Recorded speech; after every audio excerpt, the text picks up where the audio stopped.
di Nusantara TV.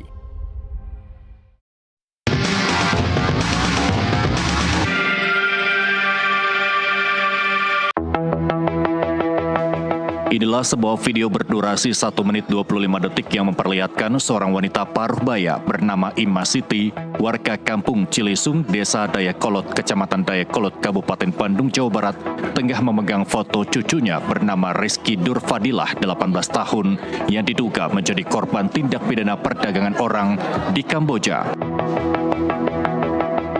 Video yang tersebar luas di jagat dunia maya tersebut berisikan harapan dan permohonan sang nenek kepada pemerintah dan kepolisian agar bisa segera memulangkan cucunya tersebut yang sebelumnya diketahui berangkat ke Jakarta bersama temannya untuk mengikuti seleksi salah satu tim sepak bola yakni Sparta FC yang berafiliasi dengan PSMS Medan. Menurut Ima Siti, pada tanggal 26 Oktober, Rizky sempat menghubungi keluarga saat di Jakarta dan akan diberangkatkan ke Medan. Sehari kemudian Rizky menghubungi kembali dan mengaku sudah berada di mes di Pulau Bali. Dan tepat di tanggal 4 November, Rizky mengabari bahwa dirinya sudah berada di Kamboja. Saat ini keluarga sudah melaporkan hal tersebut ke Dinas Ketenagakerjaan Kabupaten Bandung, namun belum menerima penjelasan detail terkait langkah apa yang harus dilakukan selanjutnya. Keluarga juga merasa khawatir setelah Rizky mengabarkan bahwa dirinya mendapat perlakuan tidak mengenakan, bahkan disiksa setiap hari. Kami sekeluarga mohon minta kepada Pak Deddy Mulyadi, kepada Pak Dadang dan jajaran Kapolri, semua pemerintahan minta tolong bantu cucu kami untuk pulang ke Indonesia, pulang lagi ke keluarga dengan keadaan selamat. Dari pemerintah Kabupaten Bandung, khususnya Pak Bupati, sampai sekarang saya yakin sudah berupaya. Tapi kita akan terus berkomunikasi karena kan ini saya tahu ini lintas negara ya. Mungkin kalau memang perlu ntar harus koordinasi dengan pusat, itu pasti akan kita lakukan. Dan terpenting saya pengen ke depannya hal-hal seperti ini jangan sampai terulang lagi. Hingga saat ini keluarga Rizky hanya bisa berpasrah sambil menunggu kepastian kabar dan berharap kepada pemerintah, dalam hal ini Dinas Ketenagakerjaan Kabupaten Bandung, untuk bisa segera berupaya memulangkan Rizky ke Indonesia. Dari Kabupaten Bandung, Jawa Barat, Deden Syahputra, Jurnalis NTV melaporkan. Ya, kita masuk segmen Gocek Bro Marco. Sudah ada Marco Tepubolon, di mana ada seorang pemuda yang bermimpi menjadi pemain profesional begitu ya di dunia sepak bola. Rizky Nurfadilah berusia 18 tahun harus pupus karena menjadi korban tindak pidana perdagangan orang. Apa informasi yang dapat disampaikan Bro Marco? Ya, jadi ini sebuah kabar yang cukup miris ya, bahwa ada mimpi pemain bola akhirnya terbelenggu di Kamboja. Jadi ini ada dugaan tindak pidana perdagangan orang atau mungkin ini ada penipuan di sini. Karena kita tadi coba kontak dengan pihak keluarga bahwa sebenarnya kejadian ini memang ada gitu, bahwa Rizky Nurfadilah ini adalah kiper, berposisi sebagai kiper penjaga gawang. Dia pernah bermain atau menimba ilmu di Akademi Persib sebelum akhirnya pindah juga ke HC Bahlik ini. Ini seperti komunitas sepak bola di sana mungkin ya, ataupun mungkin klub, tapi intinya adalah dia pemain yang berbakat atau paling tidak memiliki keinginan untuk menjadi pemain bola karena dia pernah mengenyam pendidikan atau paling tidak ikut di Akademi Persib. Dan ditawari, dia berkenalan dengan seseorang atau mungkin kenalannya di Facebook, dia ditawari untuk bermain atau seleksi. Jadi nggak jauh-jauh dari sepak bola juga iming-imingnya. Jadi ditawari bermain di salah satu klub di Medan dan seleksinya di Jakarta. Jadi kalau kita lihat kronologinya tanggal 26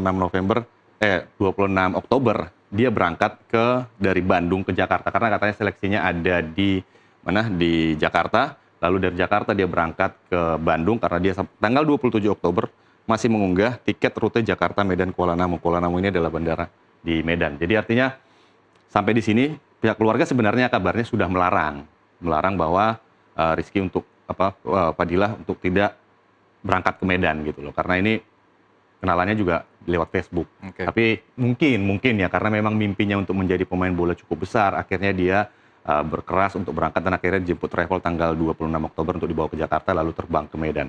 Nah, setelah tanggal 27 Oktober dia mengunggah rute Jakarta, Medan, Kuala Namu, pihak keluarga masih mendapat kabar nih dari Fadli. Tapi setelah Berarti masih intens komunikasinya. masih ada komunikasi karena pihak keluarga meminta agar kalaupun nanti dia sudah sampai di Medan akan memberikan kabar gitu. Nah, yang jadi mulai membuat khawatir adalah saat dia di Medan akhirnya lost contact nih, nggak ada kabar sampai mereka tahu tanggal 4 November Fadli sudah di Kamboja dan dipaksa jadi scammer. Jadi, nah ini prosesnya seperti apa kita tadi coba konfirmasi ke pihak keluarga.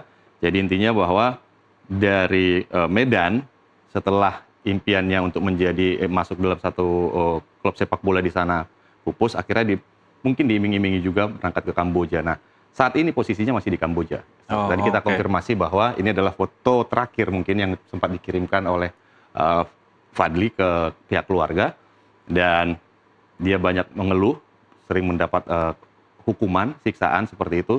Dari laporan itu juga keluarganya meyakini bahwa ada yang tidak beres. Ada yang tidak beres dengan keberadaan Rizky Fadila di Kamboja. Betul sekali. Jadi mereka sebenarnya pihak keluarga sudah melapor ke berbagai instansi lah, termasuk ke Disnaker tanggal 7 November mereka sudah melaporkan. Hanya saja memang mungkin ya karena Fadli juga sering mengirimkan keluhan-keluhan bahwa di sana dia juga betah dan segala macam.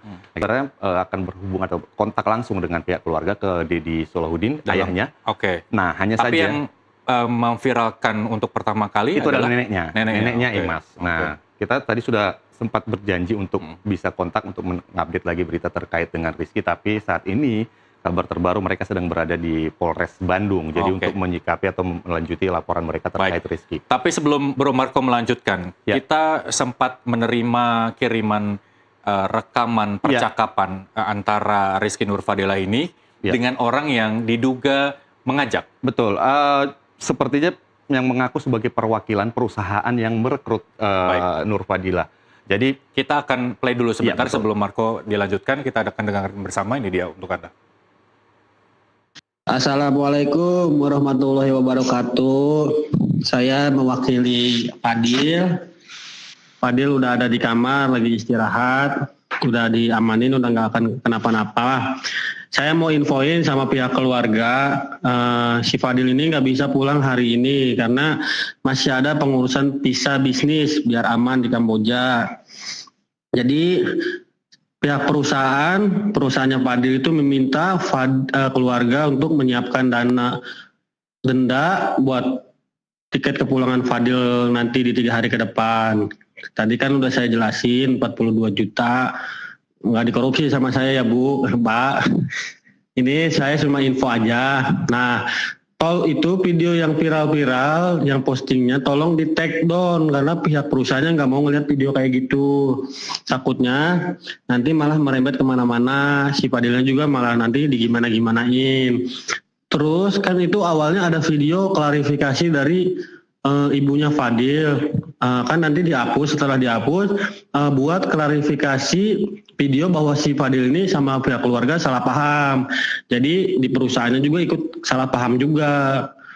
Nanti kalau udah diposting tolong videonya kirim ke sini sama yang di TikToknya juga biar pihak perusahaannya ngelihat juga. Jadi pihak perusahaannya aman, pihak keluarga Fadil yang di Indonesia aman, dan si Fadilnya juga aman biar sama-sama enak. Saya cuma mewakili aja. Udah gitu aja yang bisa saya sampaikan sama pihak keluarga. Terima kasih. Oke, ini sama-sama kita baru dengarkan. Ini nadanya memang ada deal-dealan antara yang melakukan percakapan ini kepada seluruh keluarga agar melakukan klarifikasi, permintaan maaf agar tidak panjang kasusnya. Tapi ini menjadi pertanyaan, siapa yang melakukan percakapan suara ini? Ya, kalau kita lihat tadi kita dengar bahwa mewakili pihak perusahaan yang merekrut Fadila atau Fadil. Artinya ada yang menjadi penengahnya ini atau menjadi broker bisa kita katakan, dan menjadi penghubung lah antara perusahaan dan Fadil. Nah, di sini kita nggak tahu, pihak keluarga juga tidak memberitahu siapa sebenarnya orang yang menyampaikan ini. Tapi ada 2 versi sebenarnya rekaman yang diberikan atau dikirimkan kepada Nusantara TV. Yang satu dengan bahasa daerah, bahasa Sunda. Intinya sama, bahwa ada sebesar 42 juta yang harus dibayarkan untuk bisa mengembalikan Fadil ke tanah air. Baik, Ini semacam uang penalti ketika Fadil tidak melanjutkan kontrak yang sudah disepakati? Iya, ini tadi kalau kita lihat ada penalti, ada juga biaya administrasi, umpamanya tiket kepulangan dan segala, atau kepergian dan segala macam, yang itu totalnya 42 juta dan mungkin ini memang angka yang tidak sedikit ya, apalagi dalam posisi di mana Fadil ini merasa tertipu gitu loh, ketika dia bermimpi untuk menjadi pemain bola, diiming-imingi untuk tampil di salah satu klub di Medan, diiming-imingi untuk bisa memperkuat tim di sana, akhirnya dia berakhir di Kamboja dan menjadi scammer di sana. Nah ini tentu harus menjadi perhatian semua pihak yang terkait, dalam artian ya mungkin kepolisian juga, Disnaker juga, atau juga BP2MI juga harus memperhatikan ini, bahwa memang ada pekerja atau warga negara Indonesia yang saat ini berada di Kamboja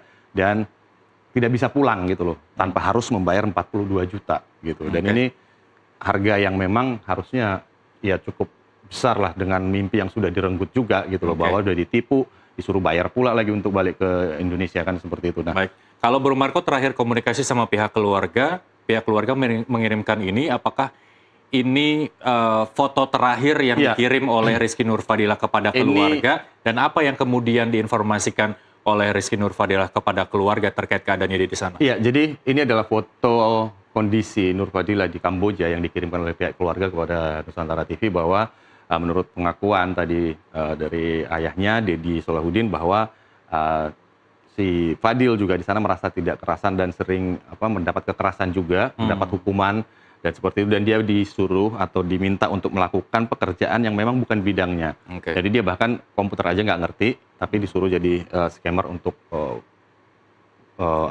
klien-klien yang ada di luar negeri seperti itu. Jadi ya ini sebenarnya ya cukup miris ya sebenarnya. Oke lah, mungkin Rizky Nurfadilah ini bukan pemain top ya, Irsal ya, tapi mimpi menjadi pemain bola ini memang sebuah mimpi yang semua anak muda seusianya, 18 tahun usianya, yang bisa bermain bola, mereka pengen berkembang dari sepak bola, dan ini dijadikan sebagai sebuah sarana untuk menipu, untuk membawa seorang warga negara Indonesia ke luar negeri dan bekerja di sektor yang memang enggak ilegal lah, boleh dikatakan seperti itu. Jadi ini harus menjadi perhatian semua pihak sebenarnya. Baik,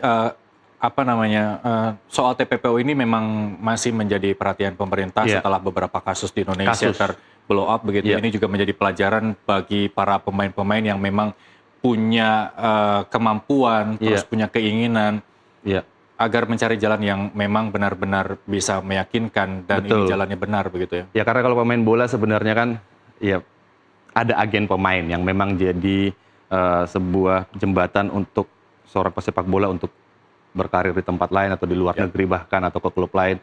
Ada agen pemain bola yang terlibat di sana. Nah, ini adalah pesan mungkin untuk teman-teman atau atlet-atlet sepak bola muda lainnya, jangan mudah tergiur dengan tawaran untuk seleksi di sini, seleksi di sana, tanpa kita tahu siapa sebenarnya penghubungnya. Kalau memang itu resmi, ada agen pemain saat ini juga punya badan hukum dan mereka punya perusahaan, dan itu harus jadi perhatian dari pemain-pemain muda ini. Terakhir, BP2MI Jabar sudah dilaporkan, sudah melapor ke sini, terus kemudian tadi juga sudah melapor ke pihak kepolisian. Begitu ya. Mungkin terakhir sebagai closing statement bagi PSSI atau wadah-wadah sepak bola klub-klub di Indonesia dan terkhusus Menpora begitu untuk memantau kondisi ini agar tidak terulang di kemudian hari, apa yang kemudian bisa sebenarnya kan ini adalah ranahnya sosialisasi ya, bahwa sebenarnya ini adalah kejadian yang menimpa remaja ya, usia 18 tahun, boleh dikatakan masih muda gitu, dengan mimpi yang cukup tinggi. Jadi artinya setiap klub juga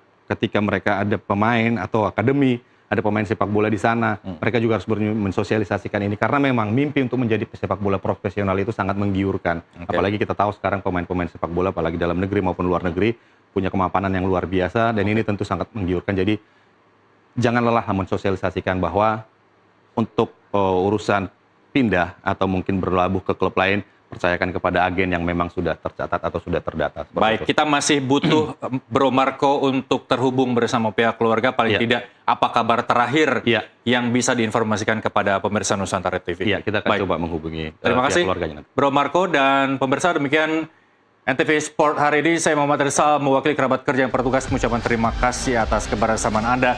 Jaga kesehatan dan selalu junjung tinggi sportivitas. Salam olahraga.